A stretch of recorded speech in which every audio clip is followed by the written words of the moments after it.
Welcome back to part 2 on the Alaska float hunt. And we are now at our destination and we're trying to shuttle gear. All right, folks, we're way up north in Alaska. Float plane just dropped us off.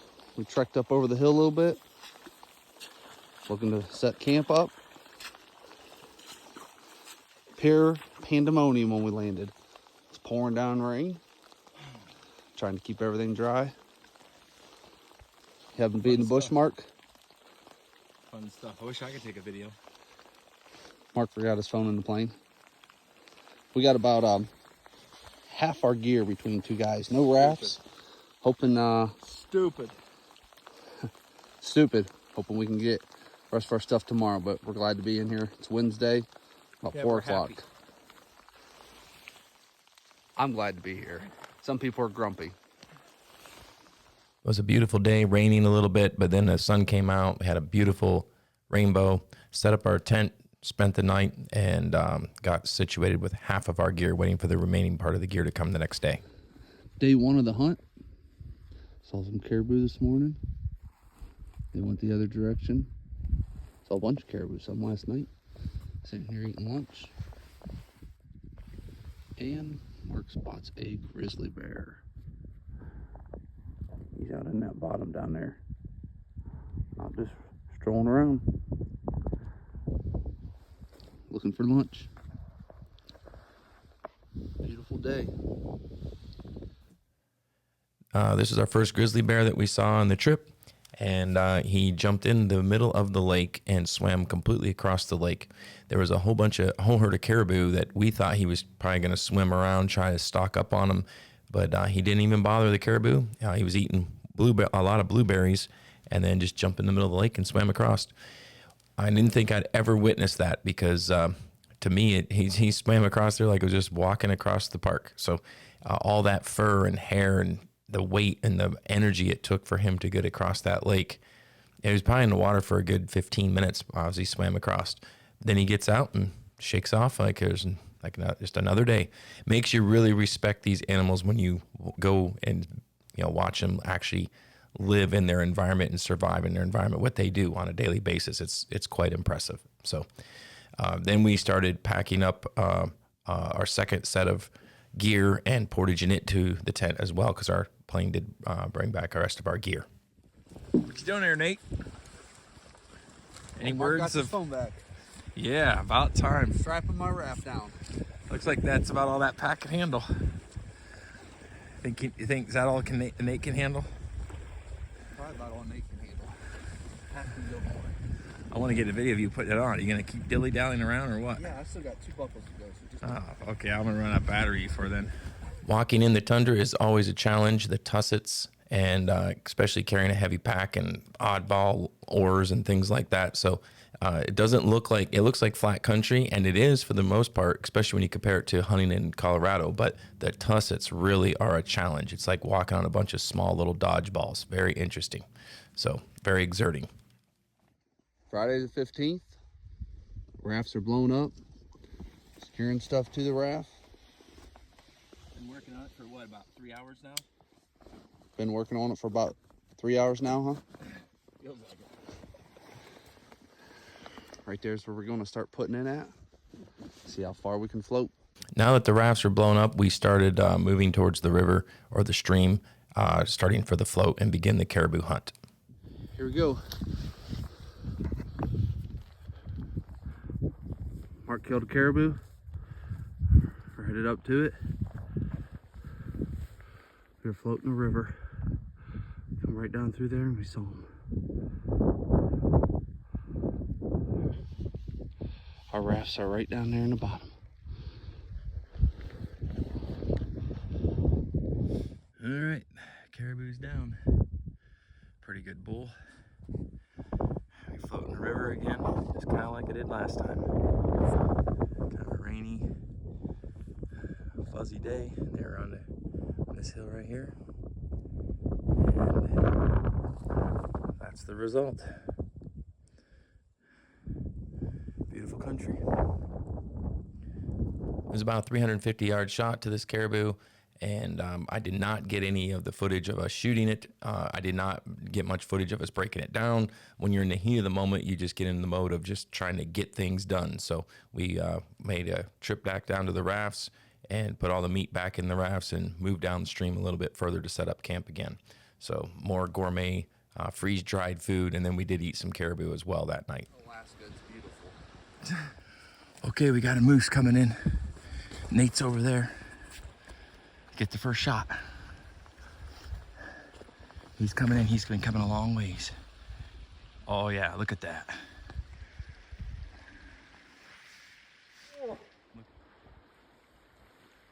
We're floating down the river. Hi. Mark spotted a moose. Keeps raking. There he is. He's coming this direction. Pretty awesome. September 16th, Saturday. He keeps working this way. We're gonna put a bullet in him, or 2 or 3 or 4. From what we can tell, he looks legal. We'll be back shortly. So the rut was beginning here, and that moose came in for about 1,000 yards. So Nate shot and hit him, and he was running away here. And then he had some issues with his gun jamming, and I'm not sure exactly what all the issues were there, but he seemed like he was making high tail for high country. But we got a few more rounds. Nate got a few more rounds in him. Put a lead in him, man. What's wrong with your gun?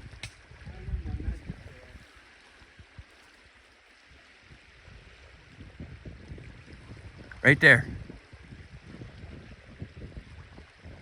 Say, Nate. Well, I think I killed a bull. Yep. He's up here. Pretty amazing. Never seen nothing like it in my life. He's up. Actually, he's trying to stand up. He's up there. Up there in the hill. Well, I said we'd update you on the bull. We floated down. Here's our rafts. It's like waiting on a woman. And right there is my bull, dead, right? That don't work.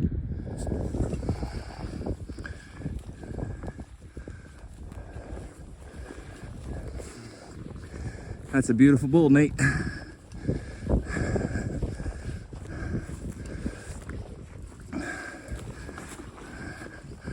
Yeah, very nice.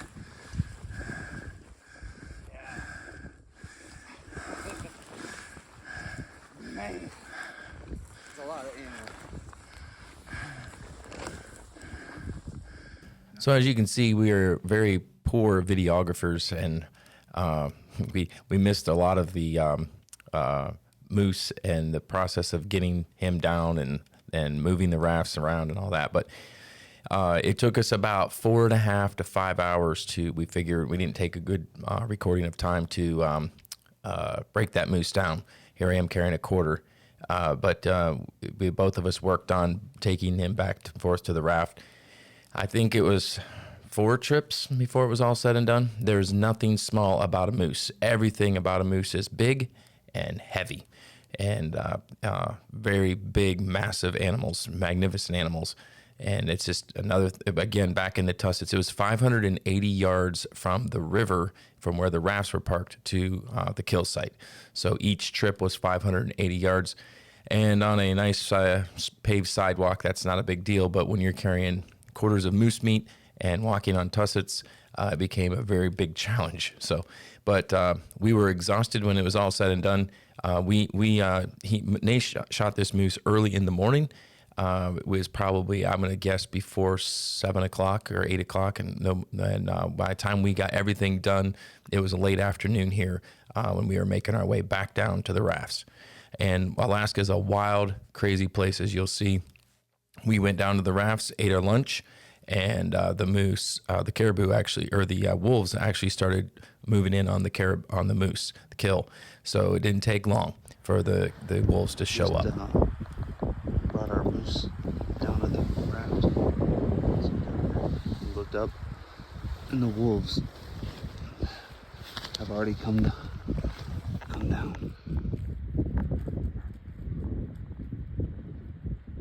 Right up there. I did have a wolf tag, and we did attempt to put rounds into these wolves, but we were not successful. I was not successful. Then we broke and made camp again, and then started floating the river the next morning. Sunday, the 17th.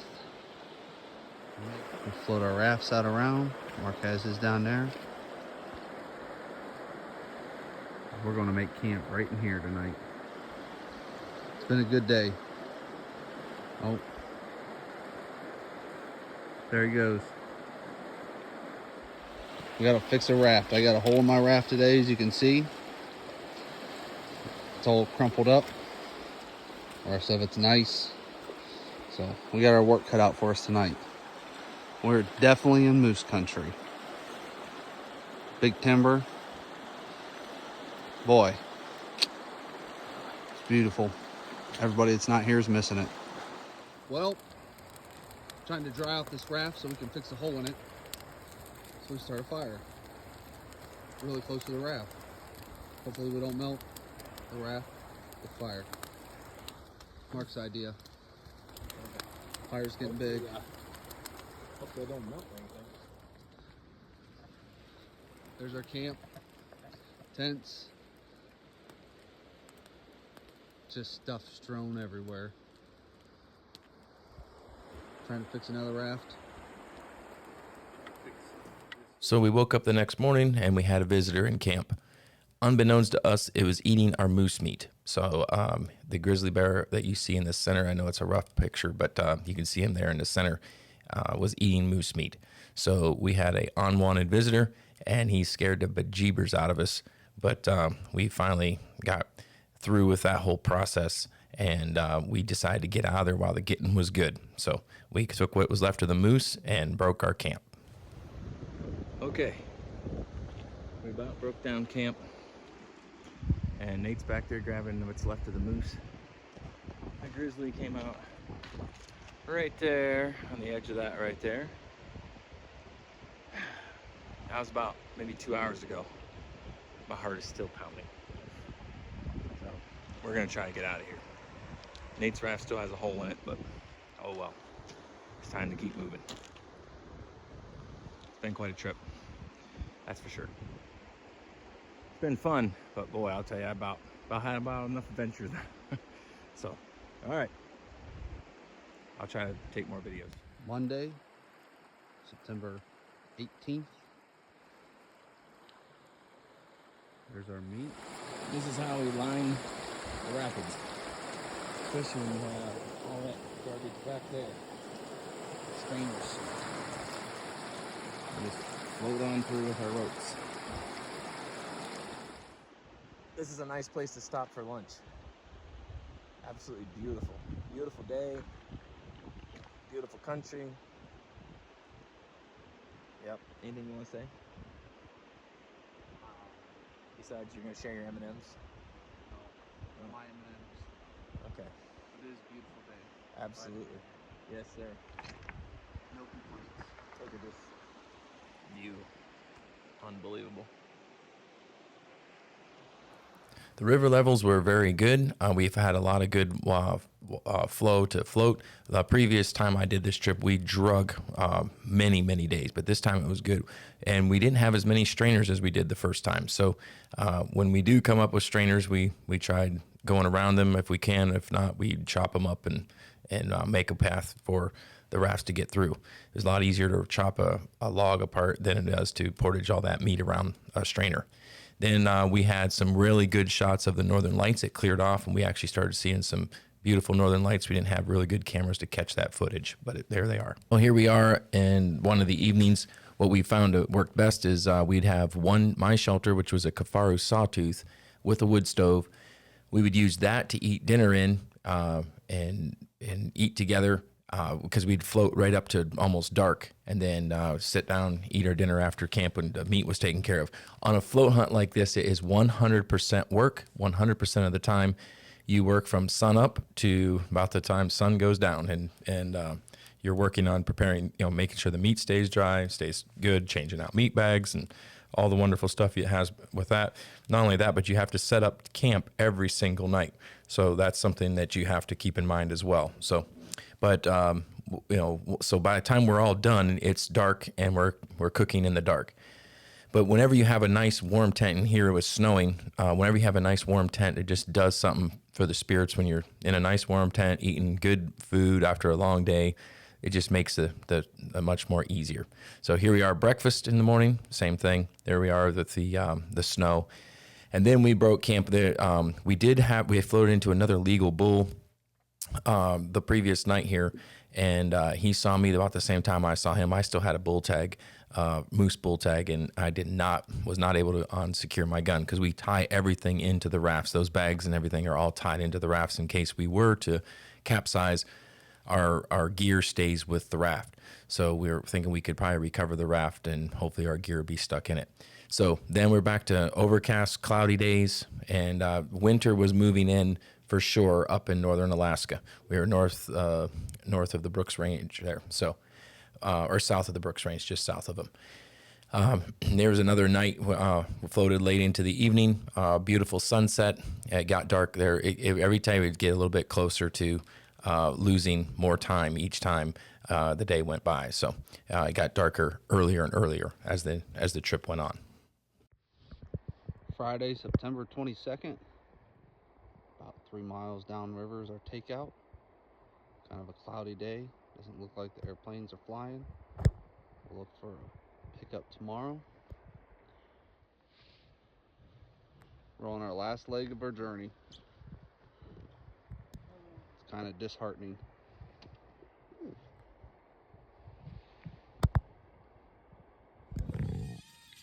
All right, we're at the takeout, our last night. We're having a Christmas party. We have hot tea, some